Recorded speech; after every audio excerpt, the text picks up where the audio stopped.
لیکن ان لٹیروں اور قبضہ گیروں کو پنجاب کے ہیرو کے طور پر مشہور کیا جاتا ہے۔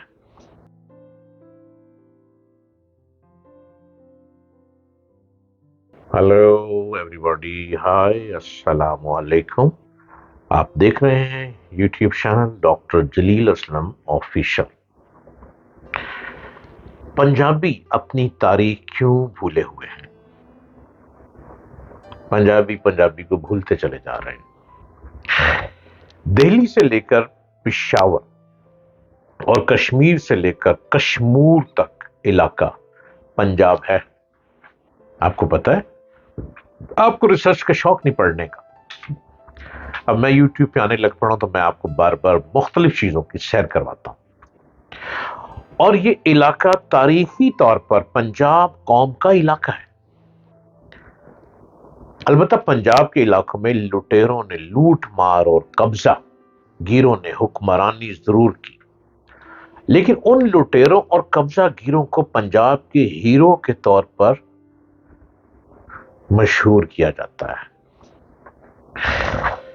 ان کے لیے پنجابی اپنے ہیرو بھول کر ان لٹیروں اور قبضہ گیروں کو اپنے ہیرو قرار دیتے رہتے ہیں، لہذا اپنی تاریخ بھولے ہوئے ہیں، اور لٹیروں قبضہ گیروں کی تاریخ کو اپنی تاریخ قرار دیتے رہتے ہیں۔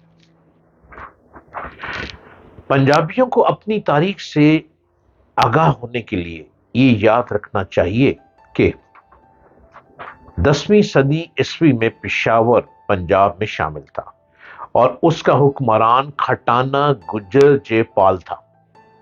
راجہ جے پال کی سلطنت سرہند سے لمگھان تک اور کشمیر سے ملتان تک وسیع تھی۔ ترک نسل سبکتگین کا بیٹا محمود غزنوی 1001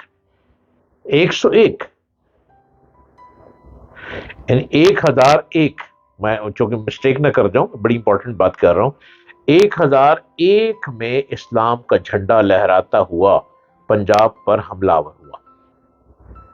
پشاور کی جنگ میں پنجابی افواج نے بڑی بہادری سے حملہ آوروں کا مقابلہ کیا، لیکن انہیں شکست ہوئی۔ راجہ جے پال گرفتار کر لیا گیا۔ اس بات کا تاریخ میں کوئی ذکر نہیں ملتا۔ محمود غزنوی نے راجہ جے پال اور اس کے رشتہ داروں کو اسلام کی طرف مائل کرنے کی کوئی کوشش کی تھی۔ البتہ تاریخ میں فخراً لکھا ہے کہ راجہ جے پال کے گلے سے جو ہار اتارا گیا تھا اس کی قیمت 2,00,000 دینار تھی، اور اس کے رشتہ داروں کے زیورات کی قیمت 4,00,000 دینار تھی۔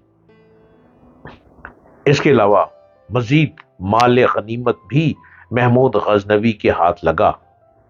5,00,000 غلام اور کنیزیں بھی تقسیم ہوئی۔ مذہب کا جھنڈا بلند کرنے کا مذہب کو تو کچھ بھی فائدہ نہ ہوا، لیکن محمود غزنوی اور اس کی فوج کے ہاتھ بہت بڑا مال غنیمت لگا۔ راجہ جے پال کو جنگ میں محمود غزنوی کے ہاتھوں شکست کھانے کے بعد جس ذلت کا سامنا کرنا پڑا، اس سے شرمسار ہو کر اس نے سر کے بال منڈوا لیے اور جلتی آگ میں کود کر پروانے کی طرح جان دے دی۔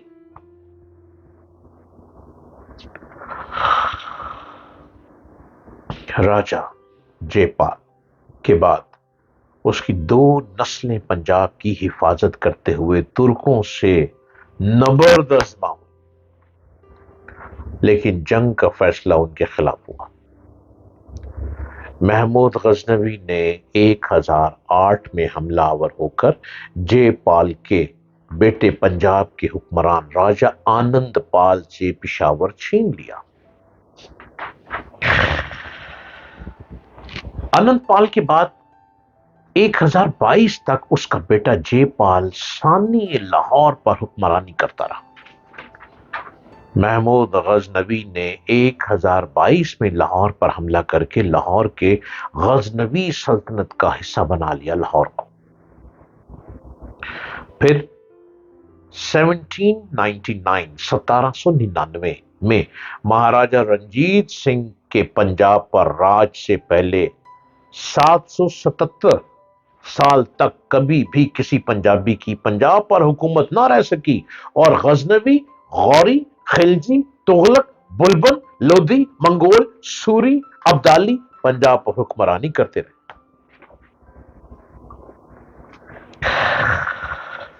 غزنوی خاندان کے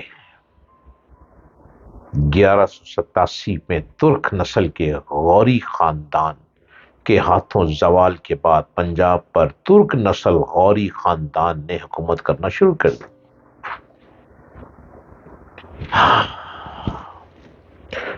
محمد غوری کے جانشینوں نے 1206 سے لے کر 1525 تک دہلی سلطانہ کے نام سے سلطنت قائم کر کے راج کیا۔ خاندان علماء کا دور 1211 سے لے کر 1290 تک رہا۔ خلجی دور 1290 سے لے کر 1320 تک رہا۔ تغلق دور 1320 سے لے کر 1413 تک رہا۔ بلبن دور 1414 سے لے کر 1451 تک رہا۔ لودھی دور 1451 سے لے کر 1526 تک رہا۔ منگول نسل مغل بادشاہ بابر کے قبضے کی وجہ سے 1526 میں افغانستان، پنجاب اور دہلی پر سے دہلی سلطانہ کا خاتمہ ہوا۔ اخوان نسل پشتون احمد شاہ ابدالی کے 1748 میں پنجاب پر حملے سے پہلے 1526 سے لے کر 1748 تک پنجاب پر مغلوں کا قبضہ رہا۔ البتہ شیر شاہ سوری نے 17 مئی 1540 سے لے کر 22 مئی 1545 تک مغل شہنشاہ ہمایوں کو شکست دے کر مغل سلطنت کو سور سلطنت میں تبدیل کر کے ہندوستان پر حکمرانی کی تھی، اور پر اخوانی جی ٹی روڈ پنجاب میں آباد کرنا شروع کیے تھے۔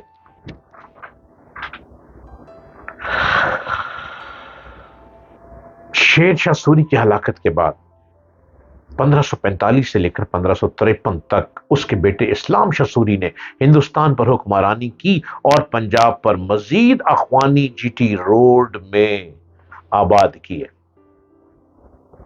مغل شہنشاہ ہمایوں کے دوبارہ بادشاہ بننے سے 1555 میں مغل سلطنت دوبارہ بحال ہوئی اور سوری سلطنت کا خاتمہ ہوا۔